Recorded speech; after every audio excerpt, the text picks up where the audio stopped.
राजस्थान की घटना है। राणा जी के दरबार में एक महानुभाव चाकरी करते थे, नौकरी करते थे, सेवा करते थे। 4-5 भाई थे। उनमें सबसे छोटे भाई का नाम था कमधुज्जी। क्या नाम था?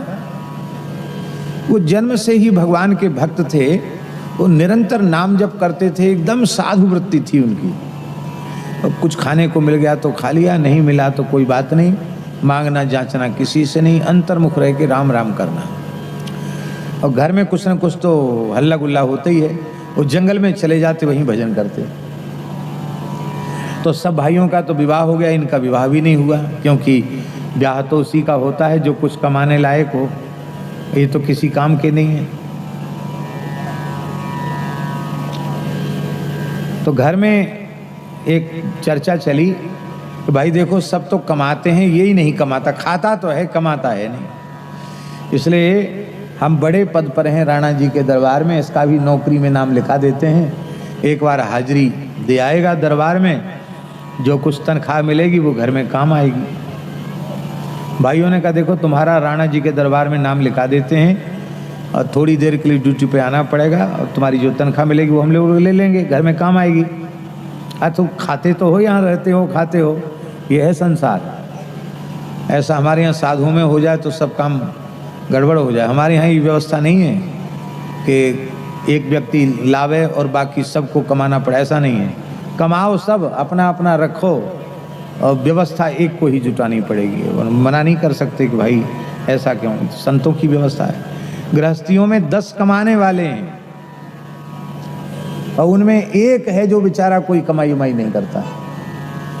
तो उन 10 की नज़र में वो खटकेगा कि अरे ये कैसे। इधर एक सोफा इधर अलग डलवा दो। श्री सीताराम जी महाराज की।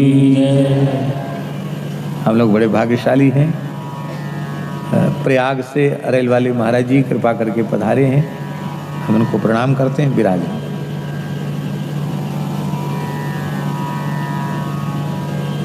जय जय श्री सीताराम। तो कमधुज्जी ने मना कर दिया। कमधुज्जी बोली हम तो राम जी के नौकर हैं, हम किसी राजा महाराजा के नौकर, हम राणा जी के नौकर नहीं हैं। बोले तुम यहाँ खाते तो हो? तो उन्होंने कहा कि आप लोगों को बुरा लगता है हमारा भोजन करना, नहीं करेंगे भोजन, जंगल में ही रहेंगे। यहाँ रहे तो बोले यहाँ रहेंगे भी नहीं, जंगल में रहेंगे, भजन करेंगे। तो क्या खाओगे वहाँ? तो बोले आप इसकी चिंता छोड़ दो, अब आप लोगों को खाना अच्छा नहीं लगता, रहना अच्छा नहीं रहेंगे, या नहीं खाएंगे, जंगल में ही रहेंगे। भाई नाराज हुए, बड़ा बैरागी छांट रहा है। वहाँ जंगल में रहेगा, मर जाएगा वहाँ भूखे प्यासे, तो कौन जलाएगा तुझे, दाग कौन देगा? तो कमधुज्जी बोले कि आप लोगों को कौन देगा?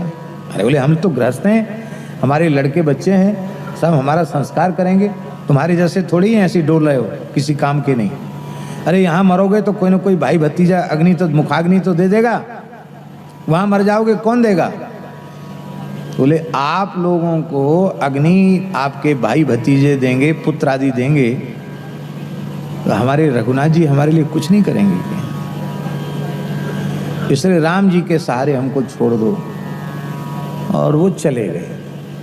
घर वालों ने सोचा कि ऐसे थोड़ा नाराज हुआ है, भूख लगेगी फिर आ जाएगा, लेकिन वे तो परम वैराग्यवान थे। जंगल में गए तो फिर लौट के नहीं आए।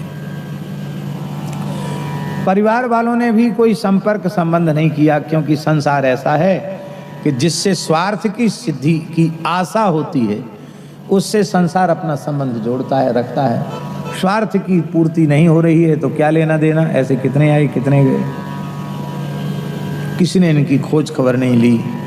और भजन करते करते करते करते अपनी आयु पूर्ण करके उनका शरीर शांत हो गया जंगल में ही।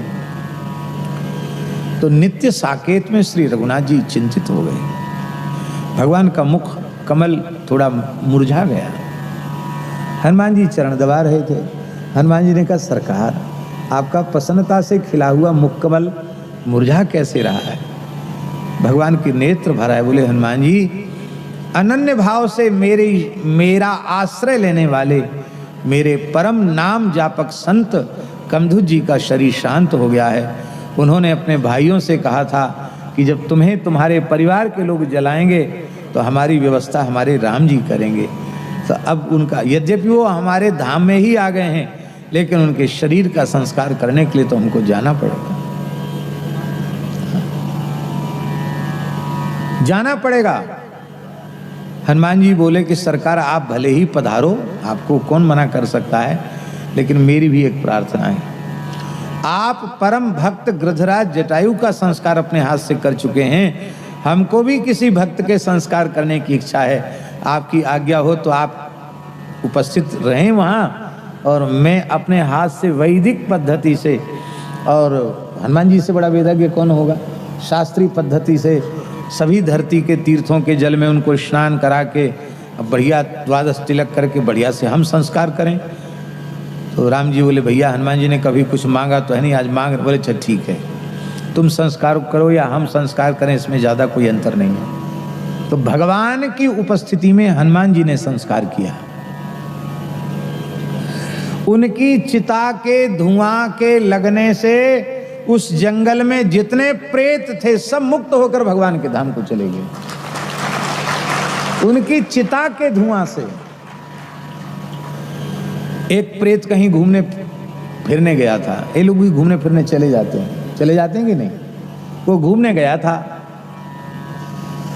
वो आया, उसने देखा हमारे कुटुंब खानदान के कोई नहीं, यहाँ तो सब गायब है, कहाँ है भैया, सब कहाँ चले गए। एक महात्मा वहाँ भजन करते थे, बोले अब वो नहीं है सब, वो तो सब भगवान के धाम को चले गए। कैसे गए, तो सारी बात बताई, तुम रह गए।